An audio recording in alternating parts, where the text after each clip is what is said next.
Join us today for more BattleTech book reviews. Today, Forever Faithful by Blaine Lee Pardue.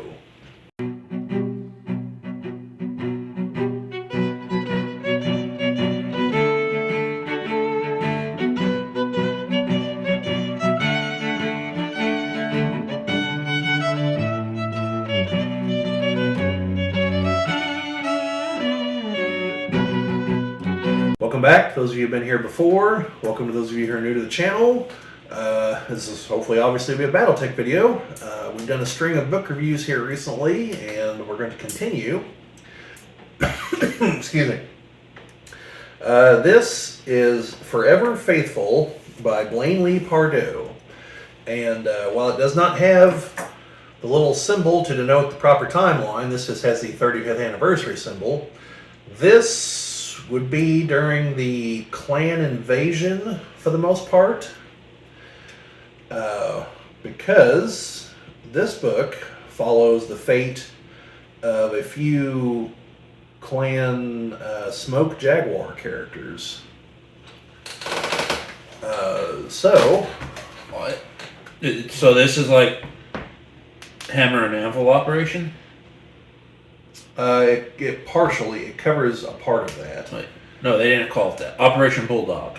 Yeah, there's Bulldog, and I believe Task Force Serpent was the other one. I could be wrong on that second one, folks. I keep confusing the name of the second one. But anyway, yeah. So this follows. Actually, you're going to give me just a second because it's been a while since I read this, and look up one gentleman's name here real quick.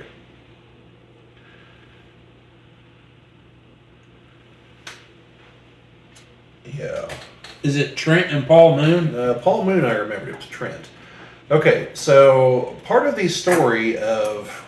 Okay, for those of you who are unaware, a little backstory from BattleTech lore here. The Inner Sphere eventually got together after the Battle of Tukeyid and decided they needed to send a message to the clans. So they picked one of the clans to completely destroy. And this was Clan Smoke Jaguar, I believe largely because of their actions at, I believe, Turtle Bay. By the way, since I've never read the lore, I like to think them picking which clan it was going to be was literally throwing darts at a dartboard with all the clan names on it.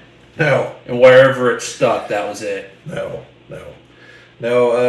Clan Smoke Jaguar completely destroyed a city because the city was in revolt.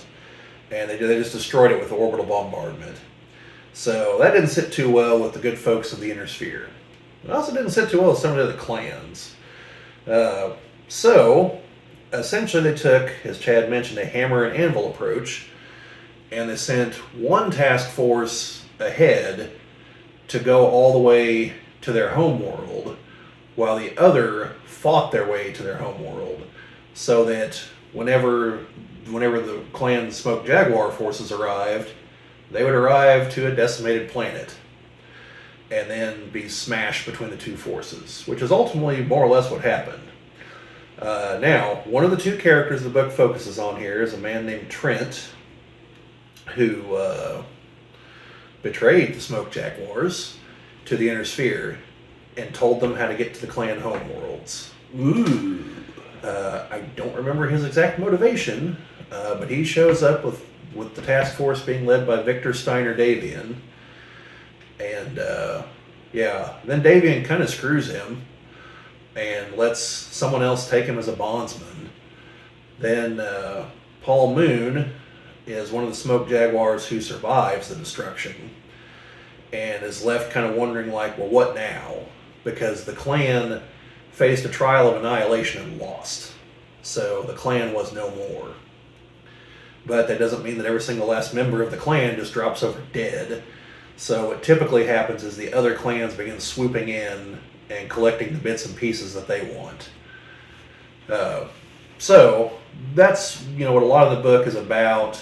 That's these two men and how their different outlooks ultimately form a new future for the clan.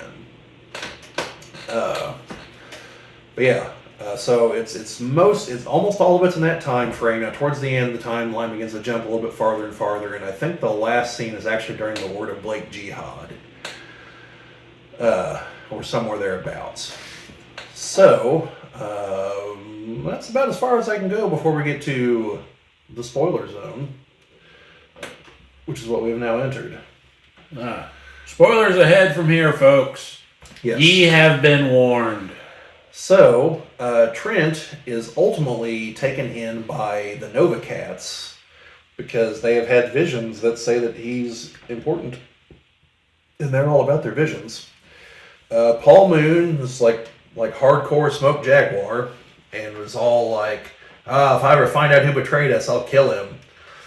And I believe the two of them are actually fighting hand to hand at some point whenever Trent drops the bomb on Paul Moon, like, yeah, I was the guy that betrayed you guys.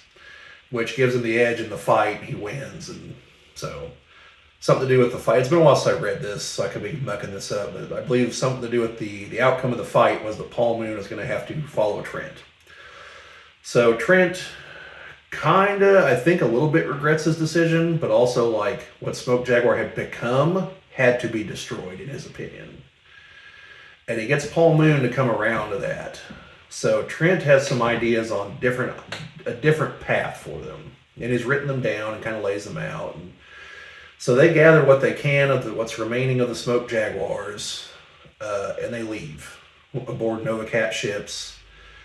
They're pursued by, I want to say it's the Goliath Scorpions, but I could be wrong on that because, again, it's been a while. But they're collectors of bloodlines, old Star League stuff, everything. Like the Eridani Light Horse, for instance, were mercenaries that came with Victor Steiner Davian. And some of the clans fought them in challenges to try to win their battle mechs or access to their genetics, because the Eridani Light Horse was, way back when, a group of Star League Defense Force soldiers. They stayed behind whenever the rest went with Kerensky on the Exodus. So they were part of the Star League, so their stuff has value, and some of their mechs are still the same mechs they fought with back 300 years ago in the Star League, because apparently in BattleTech that's a possibility. So they set off for parts unknown and stick it out on this planet. I don't remember how Trent ends up buying the farm, though. I think it's in combat, though. And there's a woman from the Nova Cats who also came with them and stays once the Nova Cat fleet moves on. Because the Nova Cats, they turned on the rest of the clans. And so they're leaving clan space to head for the Inner Sphere. And so these guys basically hitch a ride with them. And so then, like I said, Trent left some notes behind. Paul Moon sees the wisdom of what he was going for and tries to implement a lot of these ideas. Should be noted, I believe Paul Moon is an elemental as far as his size and phenotype. He's a big dude. I'm pretty sure on that. So then you fast forward to the Jihad. Well, Comstar shows up, the Word of Blake, and they're like, oh, this planet will be easy pickings. Well, it's not. They dust off their battle mechs and smash them pretty handily. And then tell them, look, we warned you guys. We don't want any part of your jihad. We warned you not to come here. Now we're throwing in our lot with the other side. So they go and they find Devil and Stone and join the battle against the Word of Blake. And there's a part where they come to Earth. And after they lower the ramp on the drop ship, I believe Paul Moon takes Trent's remains and puts them on Earth, making him the first one of the clans to return to Earth. So that was his way of honoring Trent.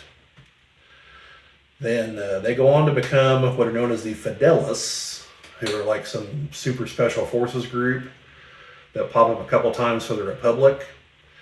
And Paul Moon is still alive in the Dark Age era and fighting. Like, these people live a very long time. So they show up in one of the books from the WizKids era, and then they show up again You know, I'd have to double check, but I think they show up in either Rock of the Republic or Shell games.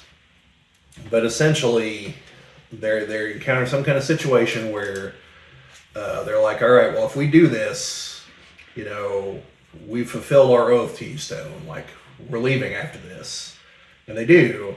And I'm pretty sure they go and join Clan Wolf.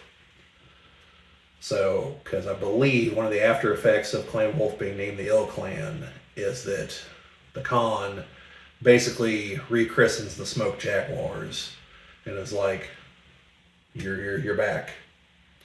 So, I believe. Got to finish getting caught up, but that's what I understand from the spoilers.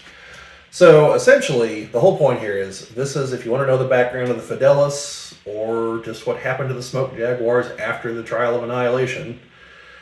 Same answer, but it's all right here. Like I said, pretty well written. I blew through it, but then again, I like the books about the clans, so. But overall, would recommend. So, yeah. That's about it on that one. Chad, any questions, comments? No. Okay. Well, there you have it, folks. If you have any questions or comments, drop them in the comment section or our Twitter account, which should be down here somewhere. Over here, I don't know. It's probably gonna be down there. That's where I usually put it. Like, subscribe, all that other fun stuff, and keep an eye out for some other BattleTech book reviews, which, from your perception of events, will be at some point in the future, like a few days, probably, maybe. Who knows? See what happens between now and then. But at any rate, folks, see you later.